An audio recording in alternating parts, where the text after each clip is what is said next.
Coming up on Main Street, Premium Kentucky. Our first stop is a new brand of distillery raising spirits in South Central Kentucky. Then cruise with us up to Smith's Grove as furniture making is transformed into high art. We'll jump up to Louisville as we visit with a group that is keeping the origins of golf alive. Finally, we end up back in Bowling Green with a new look at the recently renovated National Corvette Museum. Straight ahead on Main Street. Funding for Main Street was provided by the Corporation for Public Broadcasting and by viewers like you who support quality programs such as Main Street that appear only on public television. Hello and welcome to Main Street. I'm Barbara Deeb. We're here at the recently renovated National Corvette Museum right here in Bowling Green. This beautiful facility pays tribute to the iconic American sports car, the Corvette. Now, this facility was built in 1994, but later in the program, we're going to take you for an in-depth tour of the recently renovated South Central Kentucky destination. So stay with us.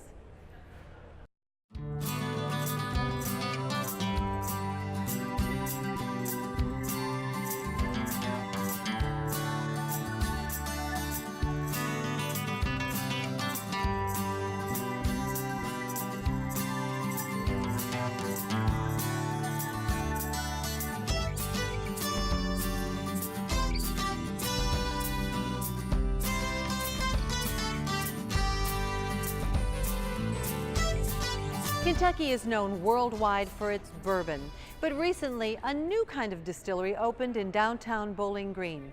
The Corsair Artisan Distillery cooks up some unique spirits with a modern twist.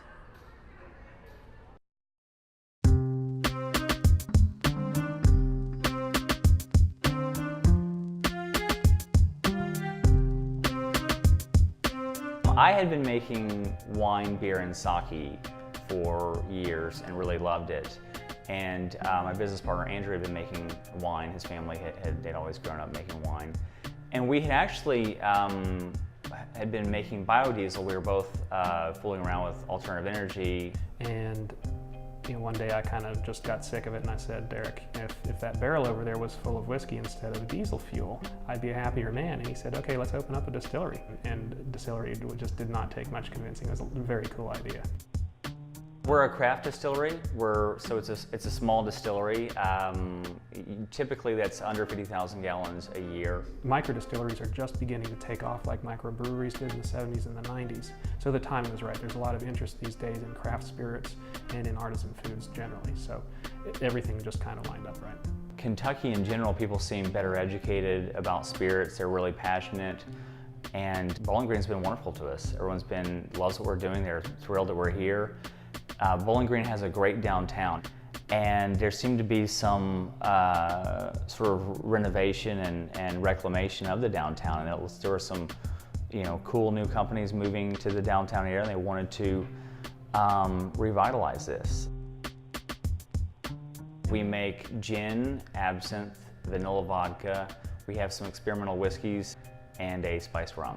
We use a little bit different process with our gin, and what we use is something called a Carter head. And a Carter head, or a gin head as it's sometimes called, there are only a handful of Carter head type stills in the world. And what it does is, rather than putting your botanicals in the alcohol and then distilling, you're actually distilling just the alcohol, and the alcohol goes as a vapor through a botanical basket. And what that does is it captures the flavor of the gin, but it leaves behind a lot of the heavier oils. And so it gives you a much smoother gin that is less harsh on the back of your mouth. So we have a lot of people say that they hate gin, they don't like gin, and they try our gin, and they say, we really like that. So we're very proud of that. And we were fortunate to win a gold medal after only being open 3 months, so we were thrilled. Absinthe is a spirit that was illegal until 2007 in America.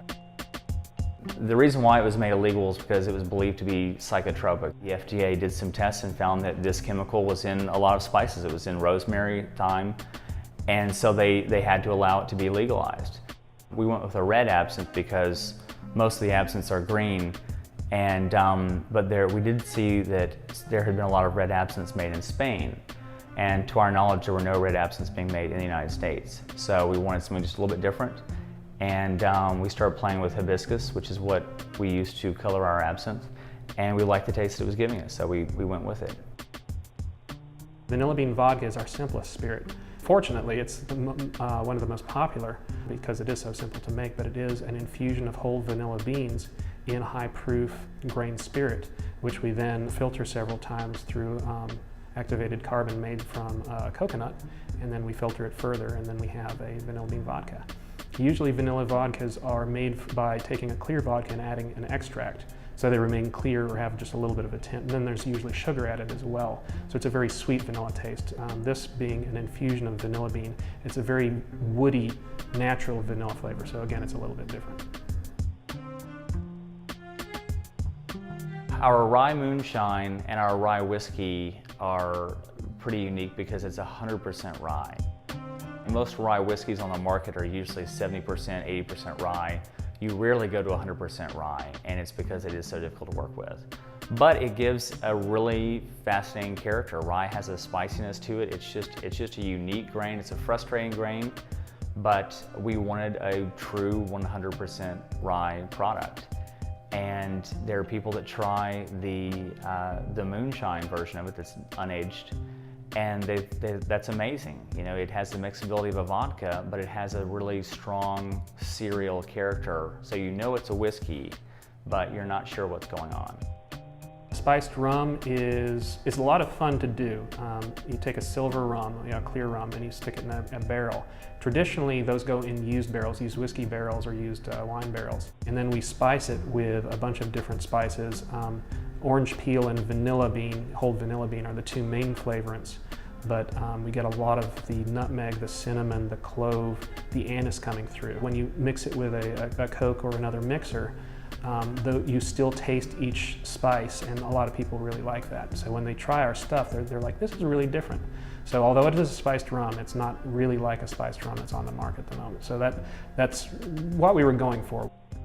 Well, we're going towards brown spirits.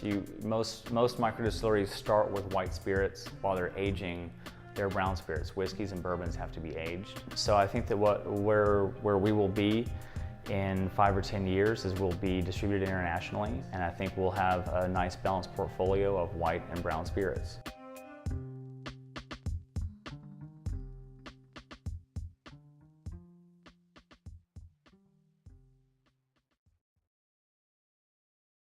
Warren County native Mark Whitley transforms lumber into his own brand of high art.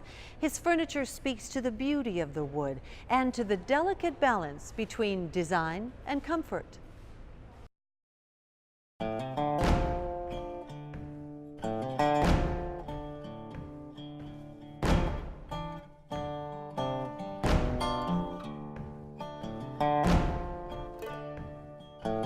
I grew up in a cabinet shop in the edge of Warren County, and so I had this great place to grow up and always had a project going. It was on a little farm, and so I never thought of woodworking as anything but just what I did. You know, it wasn't even a hobby. It's just what I did. When I came home from school, I went to the shop, and so then I went to California to go to college. Life led me back to Bowling Green to play music, and to earn money to support the band, I opened up a little shop to just do whatever. That was 10 years ago. In 2004, I read a book and completely changed my outlook on the furniture making process. And that's when I started the way I build furniture now. And so that's how I became a professional woodworker. It just kind of happened. It's what I do. Just thinking about that everything you produce is an opportunity to do something extraordinary, or at least try to. That's what made me realize that I had all these ideas floating around in my head of things to build, and if I just took the time and slowed down, I could produce them. Sometimes I look at something and see what it needs to be. What I can do just naturally in my head is I can see everything that's behind that front one-dimensional view. And so I know what needs to be done to get out to the front. Because a piece of furniture, sometimes you start building it from the back and work your way forward. So I kind of specialize in building furniture that looks very simple but can be really complicated to build. There's other times there's a small table here at the Joe Downing Museum that started as a cedar root that washed up in the creek that runs through our farm. And so when we very first purchased our property, I saw that root in the brush pile. I pulled it out and took it up to my shop, and I let it sit and dry and do all the things it needed to do. I knew it needed to be a table someday, and then the opportunity came, and so it became a table. And furniture is available everywhere, but to me, furniture is not about needing a place to sit down. They could sit anywhere, but if I'm able to add a chair to their living room or their study that feeds their soul in some way and makes them happy when they come home from work, then I think that's why people ask me to do things, and that's important to me. I want my furniture to have a good home. There are certainly, if someone comes to me and has a pocket full of money but doesn't care about the work, I'm not very excited to work for them. The furniture has to go to a good home, because I'm pouring my heart and soul in. I'll work my whole life and may not produce a few hundred pieces of furniture, so I want them to be in good places. Over the last few years, an important part of my work has been in partnership with the Joe Downing Museum. Not only the large benches that are in the two galleries, but other pieces that are on the site. Over the course of the Downing Museum being constructed, there was also a documentary produced about Mr. Downing, and the documentary won an Emmy. Well, the museum needed an Emmy stand, and I guess you can't just go out and buy Emmy stands, so I was asked to come up with something. So the stand is made of walnut. It is a helical bend of 3 legs that come up to a small tabletop that holds the award and then has a glass dome over the top of the award. And that entire process was, I think, very important to my shop, because it showed me a whole new way to work with the lumber, a whole new way that I could bend things, and I was able to get out of the two-dimensional bending box that I'd been in and kind of enter into a new realm that's pretty complicated of bending wood in 3 dimensions and working with very smooth flowing curves that when you build a piece of furniture out of them, as you walk around the furniture, it constantly changes because of the different angles that the wood gives. Well, the phone keeps ringing, so I keep building. I think it takes a lot of faith in something to be a professional artist, whatever your art is. You have to have a good deal of confidence in your work. You have to know your work's good, and you have to be good at it. But over the last 2 or 3 years, there's been a steady stream of work, and it doesn't seem to be declining at all. So I just look to have commissions that are larger, multiple pieces of furniture for the same home. And I have no plans to change careers. I would like to add teaching into what I do, and I'll be able to pass on what I've been able to learn. But the furniture making will just keep growing, and I hope my skills keep getting better, and that my designs keep evolving. And it's been 10 years, and I feel like I just started yesterday. I'm just ready to keep doing what I do.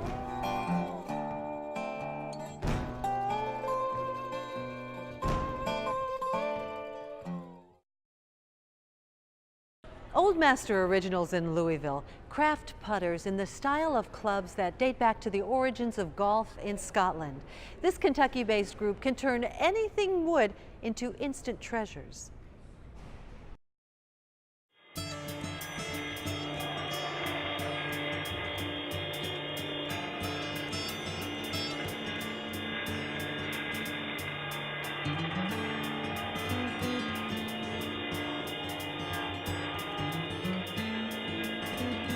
Well, Old Master Originals, we primarily make all types of wood products. Our primary product is a all-wood golf putter, and then we make wood-headed golf clubs with a graphite or steel shaft.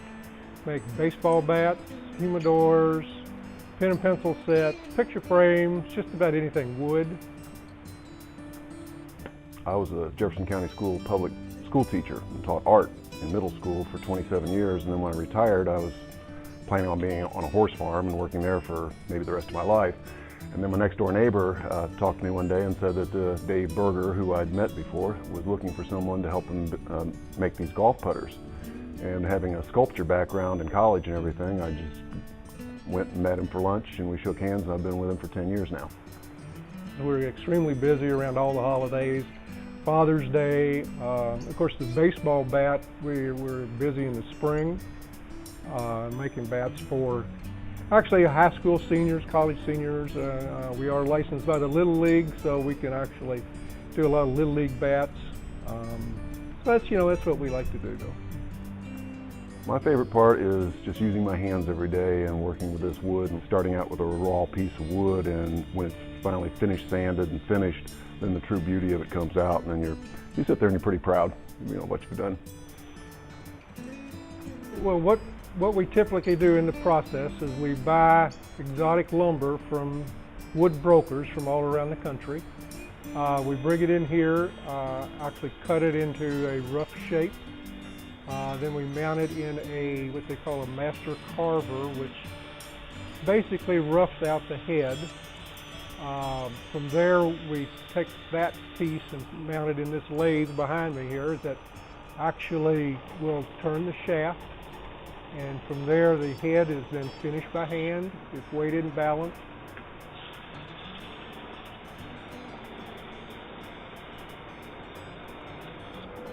Laser engraved. Then it's finished with approximately 6 coats of sports polyurethane. Typically, we make a baseball bat the same way. We buy the rough lumber and we turn the baseball bat on the lathe. Then it's custom laser engraved with the school logo. Typically, there's 2 or 3 lines of text on the end of the bat. They make really good senior awards. Once the senior gets a bat and the junior sees that bat, he's looking forward to getting one next year. At Police Baton, we offer those in 3 kinds of wood: the bird's eye maple, a coca-cola from South America, and an ebony, which is very, very dense, heavy wood and very dark. And we'll cut out a blank and square it up on one of the machines over here, and then put it in this 4-jaw lathe and run it through with a pattern that we've already made. And it duplicates the old-fashioned police batons that had all the fancy handle and the turnings and everything around the rim. After it's been turned on the lathe, then we take it up to the laser and laser engrave usually the police department's badge and the retiring officer's name and the years he served, and then on into the spray booth and put 6 coats of finish on it.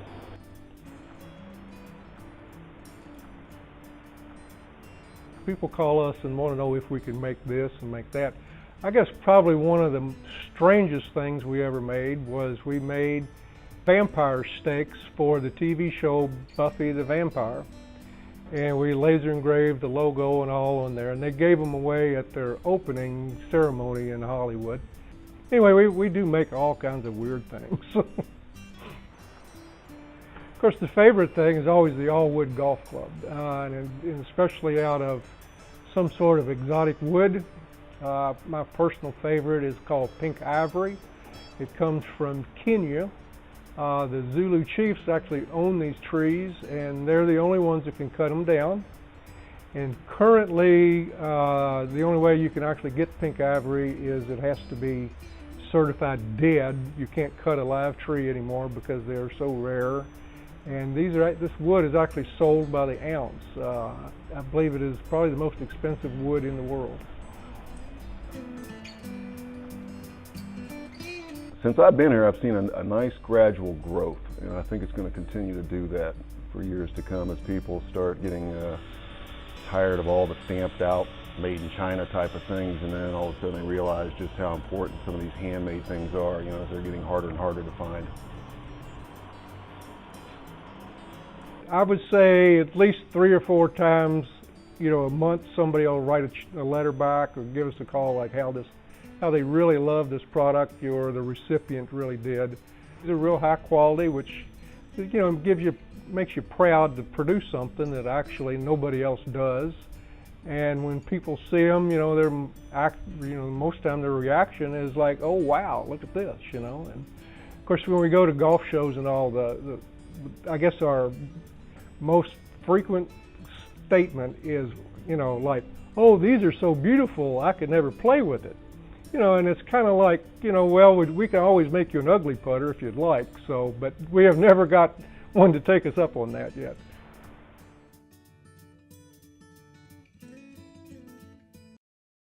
America's love affair with the automobile covers a wide range of vehicles, but no other name like the Chevrolet Corvette carries with it such loyalty and excitement.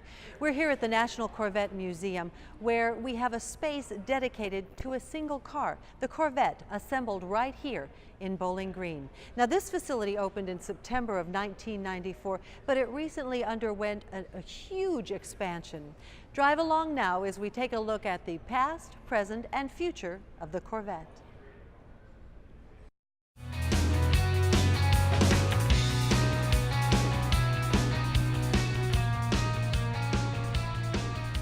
Corvette is something that you can find across the country no matter where you are, yet even when you see one, it's still pretty exciting to recognize the Corvette, especially being from Bowling Green, Kentucky, home of the Corvette. It's really neat to be driving in California or Florida or just anywhere and see one and know that, hey, that came from my backyard, because Bowling Green is the only place in the world that they are produced. You know, Corvette is the only car to have its own museum. We are dedicated to the Corvette. You know, there are other automotive museums out there, but they're, you know, they focus on maybe a whole brand or era of vehicle, whereas ours is just for the Corvette. And the mission of the museum is actually built around celebration, the fact that we have the Corvette, preservation, preserving past, present, future of the Corvette, and then education. And that's educating the world about all the things associated with the Corvette. The Corvette Museum can be, you know, a full-day experience if you really wanted to, but in reality, I would plan to spend several hours here. With the expansion, you'll come in through the Corvette Gateway, and that introduces you to Corvette. There are 6 generations of Corvette, and each generation covers a number of years, and you can see displays that show the differences in those generations. And then there are several different areas that take you through the different aspects of Corvette, from the nostalgia area that just shows you, you know, Corvette through history and how it really shaped America and is such an important part of Americana. There's the Corvette performance area that follows Corvette racing and, you know, the different performance aspects of Corvette.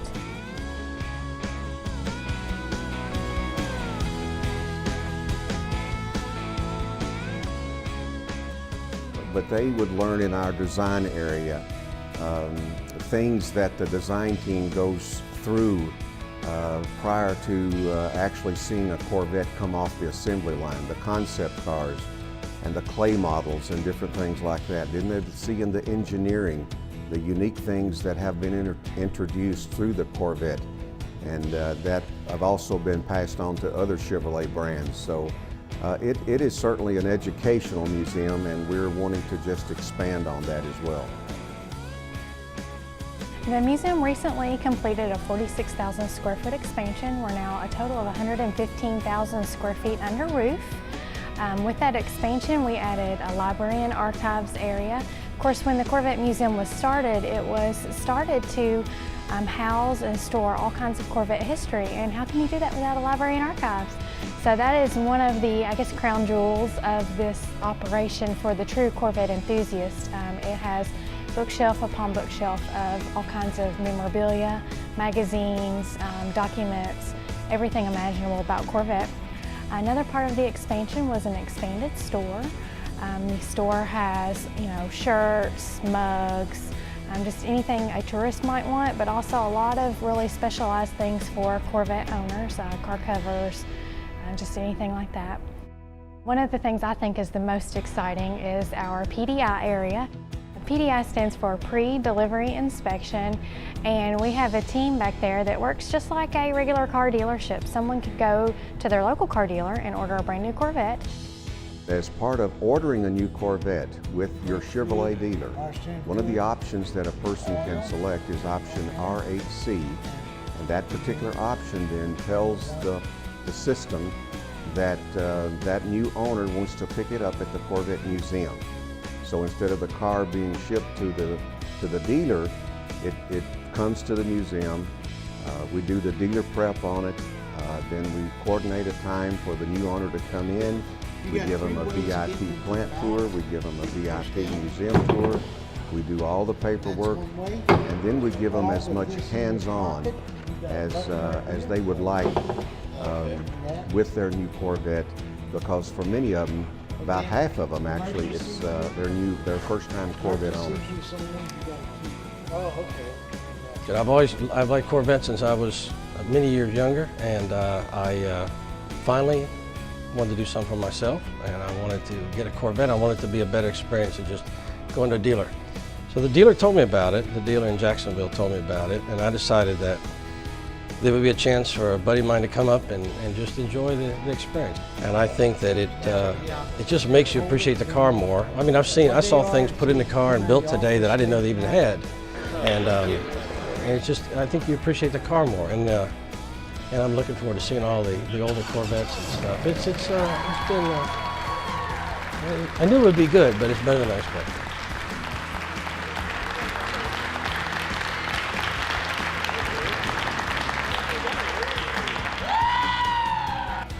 But I think the thing that really probably sets things apart with regard to the Corvette is it's more than just a car, it's a lifestyle.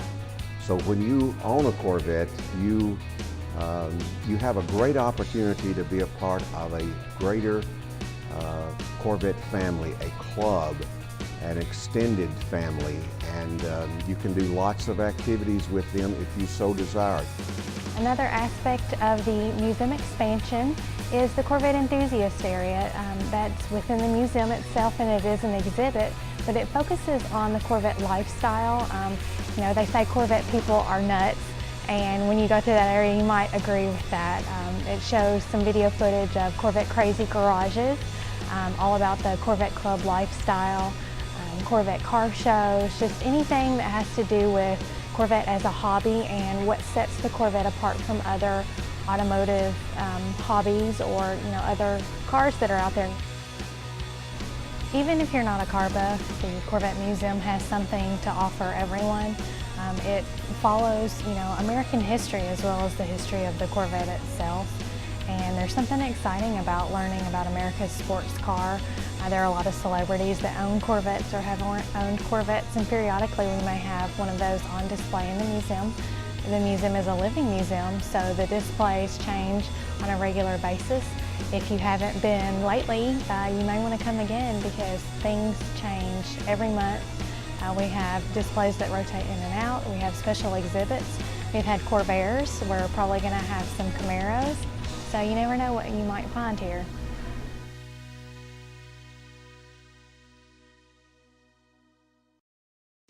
And we want to give a special thanks to our hosts here at the National Corvette Museum in Bowling Green, and to you for sharing in the interesting people, places, and things that make our region of the country so unique. Until next time, I'm Barbara Deeb. And remember, we're just around the corner on Main Street.